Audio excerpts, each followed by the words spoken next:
L'organisation s'est très bien passée, hein. Nous avons eu organisé 5 bureaux de vote ici à Abidjan, alors qu'en 2012 nous avions 3 bureaux de vote qui étaient installés.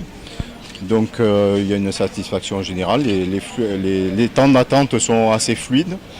Au premier tour nous avions eu 38% de participation sur quelques 11 000 électeurs, pardon, et presque 5 000 votants. Et donc voilà. Alors pourquoi est-ce qu'il n'y a pas eu de bureau de vote À l'intérieur, on ouvre un bureau de vote quand il y a environ 1000 Français dans une ville. Donc à l'intérieur du pays, dans les grandes villes du pays, que sont Abidjan, Yamoussoukro, San Pedro, etc. Les Français, on n'arrive pas à 1000 Français. On a quelques 100 Français, 200 Français qui sont installés dans ces villes-là. Et ça se déroule bien? Ça se déroule très bien. Très bien.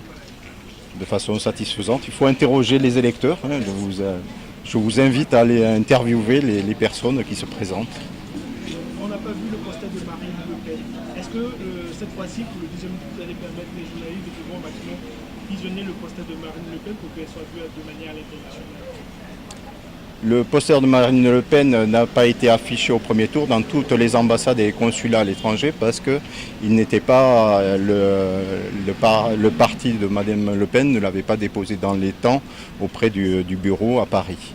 Et donc c'est pour ça qu'il n'était pas affiché. Et donc nous avons informé les électeurs que cette absence d'affiche répondait. C'est tout à fait fait. Tout à fait. Monsieur le conseiller au niveau sécuritaire, quelles sont les dispositions particulières que vous avez? Alors nous avons renforcé la sécurité bien évidemment dans cette période et il y a un dispositif à l'extérieur du consulat avec les forces de l'ordre ivoiriennes qui sont présentes, qui sont très présentes et nous avons aussi un dispositif de sécurité avec notre dispositif français de contrôle des personnes qui rentrent dans le consulat et qui doivent bien évidemment ne pas porter d'armes, etc., etc. Alors je suis Philippe Truquet, consul général de France à Abidjan.